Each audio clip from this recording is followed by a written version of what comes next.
ఇక పాత ఫీజులతోనే engineering counselling కొత్త రుసుములపై తేల్చేందుకు కమిటీ ఇక టీఏఎఫ్ఆర్సి కమిటీ భేటీలో నిర్ణయం తీసుకున్నారు. ఎప్పుడైనా ఇదే ఉంటుంది లెక్క. ఏమంటారంటే ఇప్పుడు ఇది విద్యా సంవత్సరం కొత్త విద్యా సంవత్సరంలో కొత్త ఫీజుల కథా కార్యక్రమం ఉంటుంది. 100% ఫీజులను కట్టడి చేస్తాం.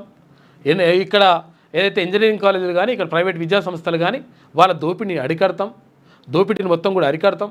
వీళ్లకు తల్లిదండ్రులు ఎవరైతే పిల్లల తల్లిదండ్రులు ఉంటారో వాళ్ళకు న్యాయం చేస్తాం. ఇటువంటి డైలాగులు, ఇటువంటి కథా కార్యక్రమాలు, ఇటువంటి ప్రెస్ మీట్లు, ఇటువంటి ప్రకటనలు, పెద్ద పెద్ద హెడ్లైన్లు ఇవన్నీ వస్తాయి మనకు. లాస్ట్కు విద్యా సంవత్సరం స్టార్ట్ అయ్యేటప్పుడు ఏముంటుందంటే పాత పద్ధతే. ఏమవుతుంది ఇక్కడ పాత ఫీజులతోటే ఇంజనీరింగ్ కౌన్సిలింగ్ నడుస్తుంది.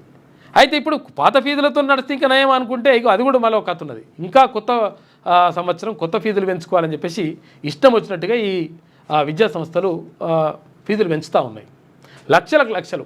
ఇక సిఎస్ఈ అనే కోర్సుకు ఇక మామూలు డిమాండ్ కాదు. సిఎస్ఈ ఆర్టిఫిషియల్ ఇంటెలిజెన్స్ ఏఐకి ఇంకా డిమాండ్.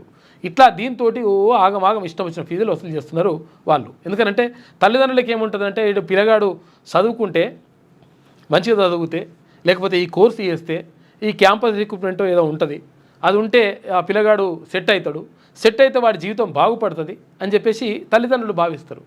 ఇదే అదునుగా చూసుకొని ఇక ఇంజనీరింగ్ కాలేజీలు రెచ్చిపోతున్నాయి లెక్క. ఇటు ఇంటర్ కాలేజీలు అక్కడ స్కూళ్ళల్లో ఇష్టం వచ్చిన ఫీజులతోటి మూత మోగిస్తున్నారు.